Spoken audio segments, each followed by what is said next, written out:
Hey, this is Culture Clash. You already know who is segment. Know what I'm saying? We got an artist in the building. You already know, Blazing, King Blaze. What's going on, man? You good? Man, I'm good. I'm fine. What's up? We here, man. We here. So let's just, you know what I'm saying? Let's just get started. King Blaze, Alright. that fire. Yeah. So, can you let the people know where you from? First of all. I'm from Brooklyn, New York. I was raised in a small city, county, whatever you want to call it, in Bushwick. I got out of Bushwick when I turned 9. As soon as I turned 9, my mom moved down here, for a better environment. And, ever since then, when it came to music, music didn't pop up for me until, I got into high school. I was sitting with a group of my friends. I was a sophomore sitting in the senior patio tables, I was the boss, and then one day, since I wasn't able to do sports at that time, I ain't had the money to get it for sports, so one day me and my friends, we just started boxing up beats and stuff like that, and I was just like, well, shoot, I write poetry from class, let me put this poetry in beats, and then from there it just took flight, so. Okay, that's cool. And coming from Brooklyn, there's just big icons from Brooklyn. Right. Like if we talking Brooklyn, we talking Biggie Smalls. You know what I'm saying? We're talking Jay-Z. Right. You know what I'm saying? Even Michael Jordan is originally from Brooklyn. I ain't know that. You ain't know that? I ain't know that. You know what I'm saying? Culture Clash, you know what I'm saying? Like giving you the information. Right. But for real, so it's like, do you feel like there's some type of pressure you coming from Brooklyn and those big names? Yeah. Do you feel like, because not to say that you're gonna be in the same lane or who knows, but do you feel like there's some type of pressure because you're from Brooklyn and you have to you know what I'm saying, you have to be at a certain level. I feel like if you're from Brooklyn and you're gonna represent it, if you're really representing it. I mean, I feel like when it comes to me being in Atlanta and me being an artist from Brooklyn, Atlanta, and then the only time my accent comes out is when I'm in the music, When I'm out in the regular world, I don't have the strong accent as it may seem, unless I get mad, somebody piss me off, I'm just Okay. But my music down here, people like it, but some don't understand it because of my accent and then where I come from. So it's harder, so I have to push myself to be a part of the community, Atlanta community. I'm like, all right, I know it's a lot of Southerners down here, so I talk proper and straight a lot of times. So when it comes out fast and straight, they just they're not used to the accent. You feel me? So it's a whole different flow. So I have to learn how to adjust myself. So I listen to a lot of Migos. I listen to Nas. I listen to T.I. A lot of good artists. I listen to new artists and old artists, but I listen to the new good artists. You see what I'm saying? Okay. So But yeah, that's cool that in your playlist you can have Nas and Amigos. Right. Because to me, personally, I love both, but they're the total opposite. Yeah, and then a lot of people don't understand. Is nowadays it's everybody got their own lingo, like Migos and 21 and a lot of other gibberish rappers like Designer. I love Designer with a passion. I love listening to his music. I can't understand what he's saying, but you got to think. They got their own lingo. They got what is it called? I forgot what they call what they call it. Mumble rap. Mumble rap. There we go. They call it mumble rap, and then that's what's taking the streets now. And just when I was working at one of these jobs, this guy, he came from New York. He gave me a call. He was just like, you know what, I'm gonna try to figure out a way to get some contacts to put you on a record deal or whatever. And I was like, cool. So I sent him a song not too long ago, but he said he didn't like it. He was an old cat. He was an old head. He liked my other songs. But my thing is, it's just you can't take one song and base it off of you don't like this artist. You have to listen to multiple songs. So if you like more than one song from my playlist, you can't really debate that on if you're going to help me out or not. You feel me? And then I just feel I can't depend on certain people who I wanted to depend on now. The only person I can depend on is probably my family, maybe some of my friends, certain friends, and then my girl. So the only thing is now I see it as in it's me and her just hustling to push ourselves forward to whatever we want, rather if it's fame, rather if it's money, rather if it's success, whatever it is. You can't wait for somebody to help you out. So, you know, I just see it as, and, you know, for you, for instance, you know, I looked off of Bless. Shout out to Bless, by the way. Bless Coast, I follow him on Instagram, and, you know, I found him through you. So I was just searching up his page. I seen him as an inspiration. Even though he's a gospel rapper, I see it as, you know, he has a lot of positive things to say. Right. And my music is positive and negative, but it's not more of negative music. You feel me? I got something for everybody. I see myself as a positive person. So, you know, I see him. I'm not even gonna throw shade. I got a little bit more followers than him, but at the same time, but I see it as, you know, shoot, he more of an inspiration to me. So, you know, you always got somebody inspired by, like, who inspires you. You feel me? So, like, I look up to him, and when it comes to this music stuff, because he doing his thing. He going to churches. He's like finding himself. He's doing better for himself. He's performing at churches. You know, getting the churches to go wild. Like, these are people, regular old folk, old heads in the church bumping to your music, even though you rapping about gospel. You see what I'm saying? So, like, I see that as a good thing, because, like, I'm trying to get in touch with all type of groups, like young, old, middle age, because once I get to that point, I want to be like kind of how Migos did. They was with a family. It was just a family. Nobody ever messed with their music, bro. Like, when I tell you, when they had that YRN mixtape, nobody really messed with them like that. So now all of a sudden, when they came up as a family, pushing their own stuff together, like Offset got Cardi B.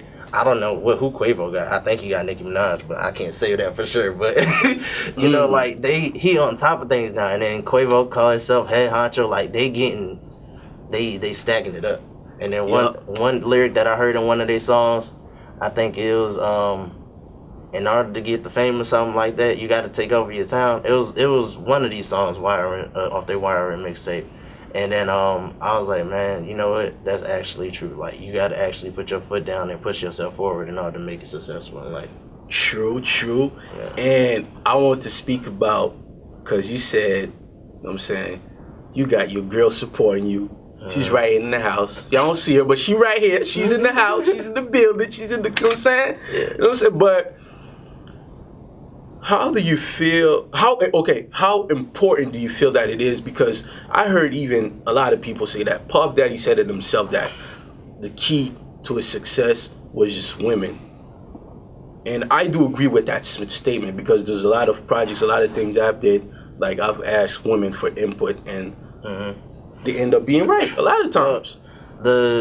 My backfeed on that is, I think, to be honest, just me as being a dude, I think women are a strong element to our lives, because they help us with certain things. Rather, if it's anything, like, it could just be cooking. Like, I couldn't cook at first. Like, my girl's a master chef in the kitchen. So whenever y'all jobs out there need a real master chef, she went to Corporate Blue. She holler at y'all, because I'm a big networker. You know, we'll send you some food, catering, all of that stuff. Salute to the, you know what I'm saying, the chefs out here. You know what I'm saying? You know, so, like, it's just as if when I make it big, like, say we living in a mansion and stuff like that, you know, I ain't here now, but I still have goals and dreams, like, to push myself forward. So, like, I don't need to hire no master chef. I got my girl.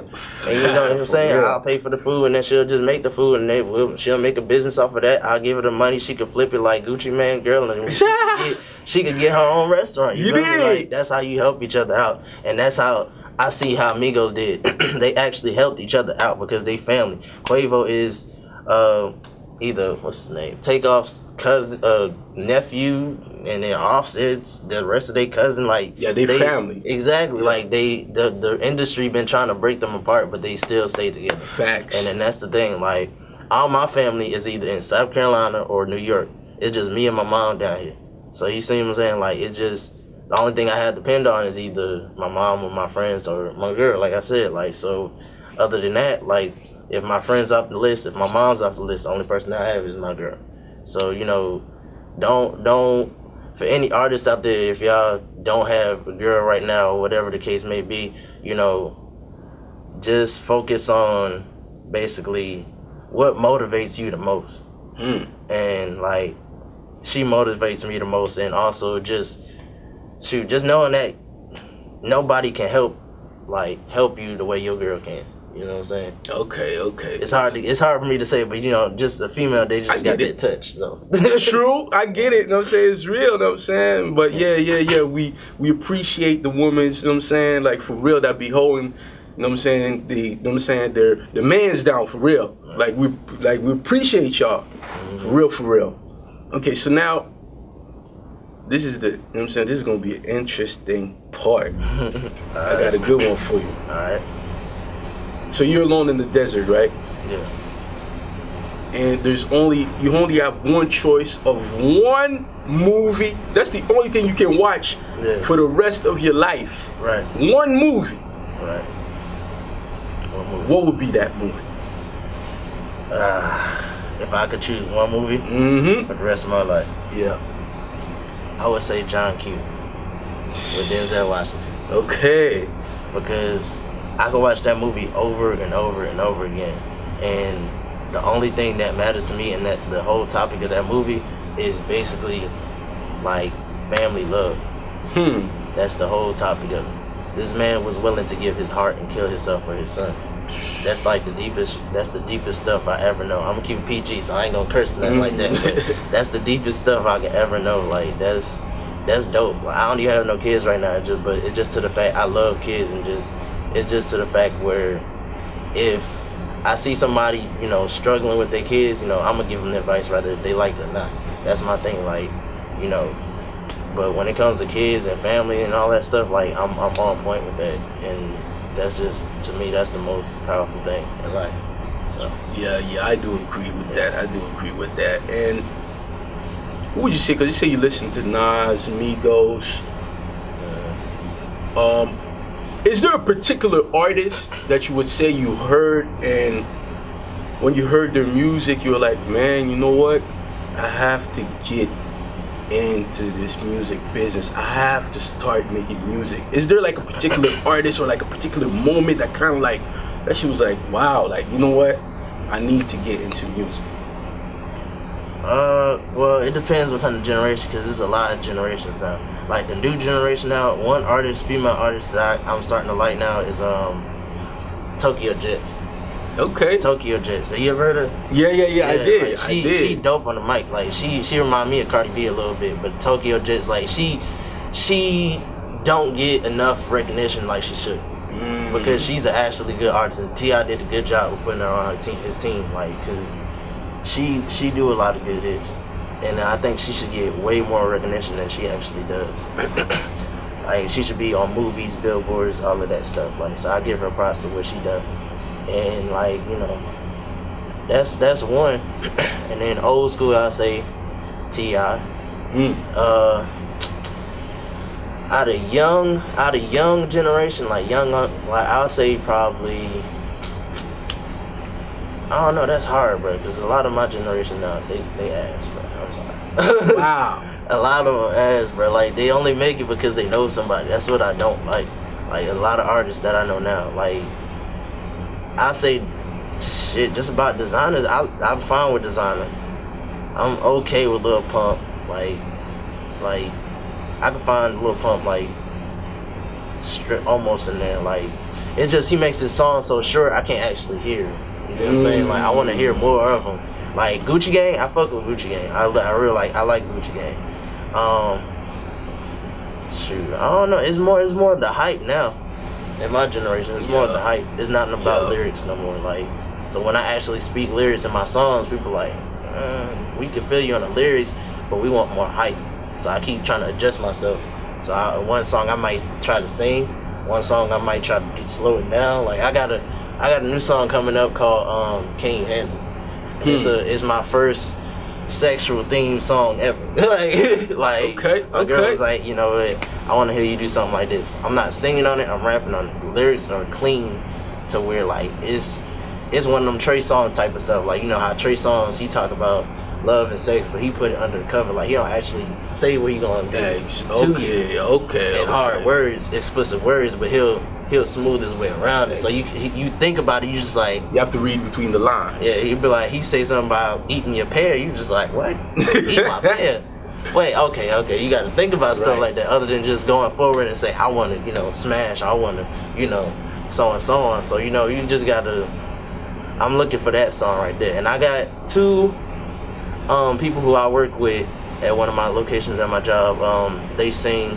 I'm trying my best trying to get them on in contact with them. But, you know, a lot of people now, even if you tell them you're gonna pay them for the feature, like, they don't show up, they don't pop up. So, you know, that's why I got into contact. Man, y'all don't like money? You know, that's what I'm saying. That's why I got in contact with you a lot. So, you know, I'm like, man, I hope this got pulled through, because, you know, like, I'm a businessman. This is what I do. So, like, if I tell you I'm gonna do something, I'm gonna do it. Like, if I ask for a favor just for $10, and god dang, if that favor really helps me out, like, I'm gonna pay you 20 on my next check when I get that check. Like, I'm gonna double it up because I really needed this. You feel me?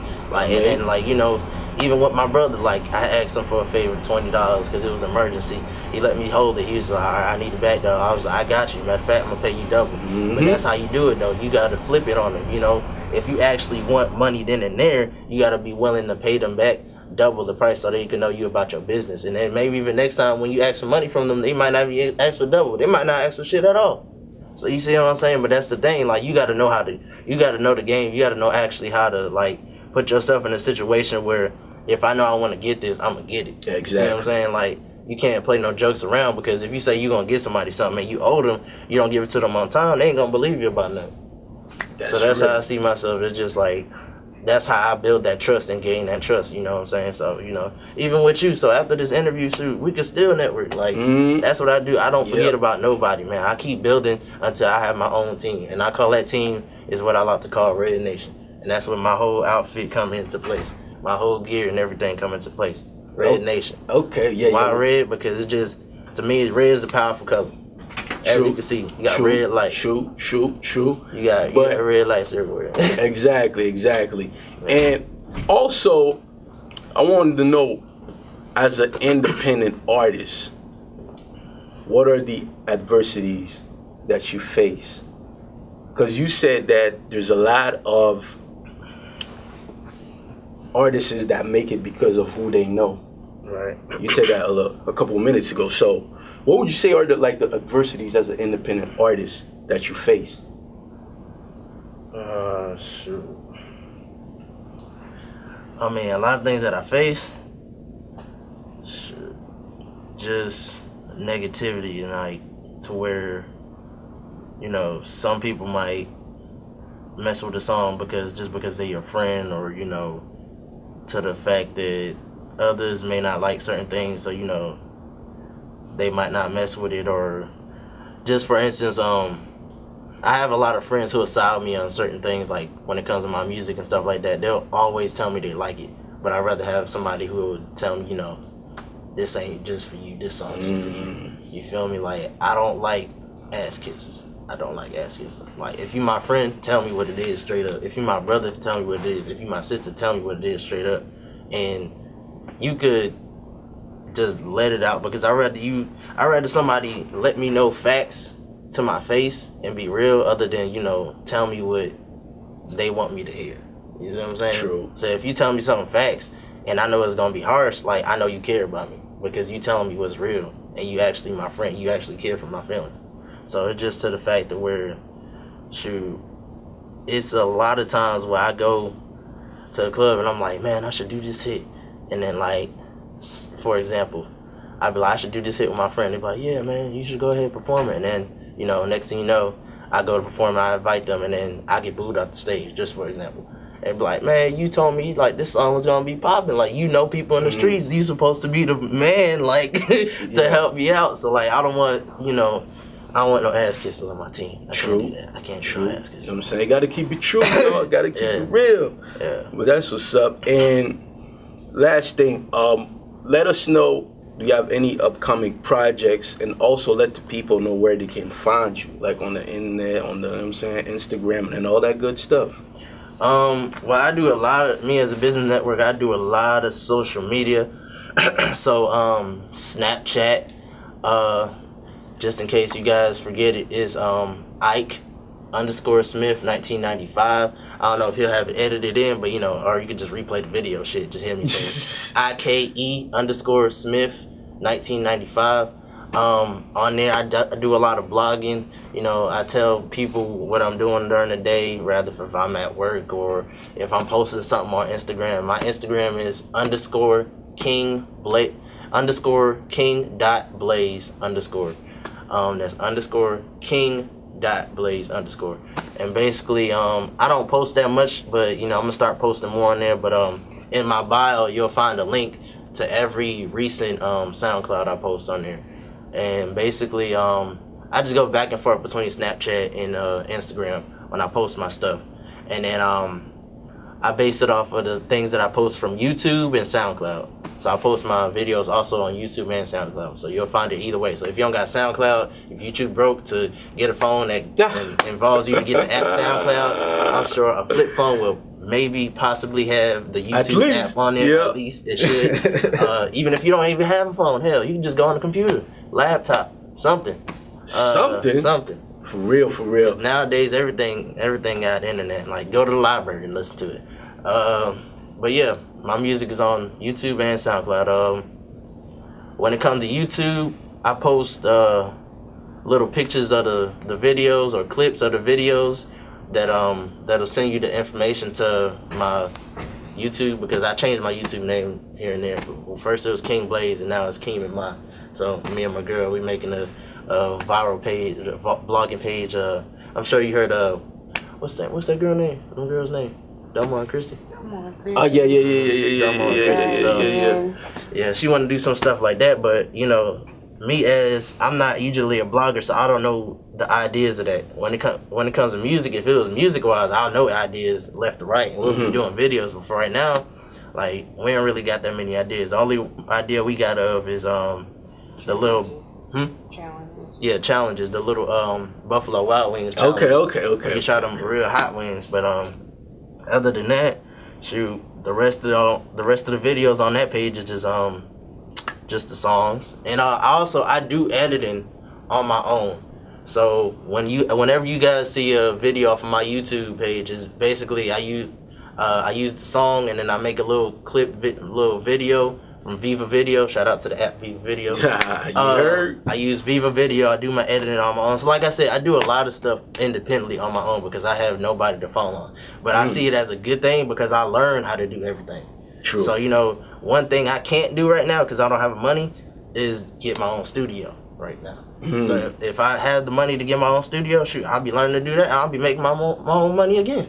So you see what I'm saying? So I know how to do a lot of stuff now. So it's just to the fact that where I feel like most artists now, like, they don't know how to do a lot of stuff because they know people in the industry. So some artists don't even know how to write their own lyrics. I can write my own lyrics. Shit, that's true though. You know? Rather if it's ass or it's good, shoot, I wrote it. You see what I'm saying? I don't have no plan to go saying, well, somebody else wrote this for me. And then, you know, I write my own lyrics. So a lot of artists now, you know, they don't know how to write their own lyrics. They don't know how to go to their own studio time. Like they need a manager, you know, to do things for me. Like as for me, like if I wanted a manager, like I would get my girl to be my manager. But it's just to the fact that where I know as much as she knows, so it's just like, shoot, we both the managers. I'm the manager myself, she the manager herself. So it's just like, you know, the more you know, the better. True. So yeah. That's what I feel like right there. All right, but hey, it was a pleasure, man. Ladies and gentlemen, this was the Who Is segment with King Blaze. Yeah. You already know, this is Culture Clash, the Urban Mix. We out! Yeah.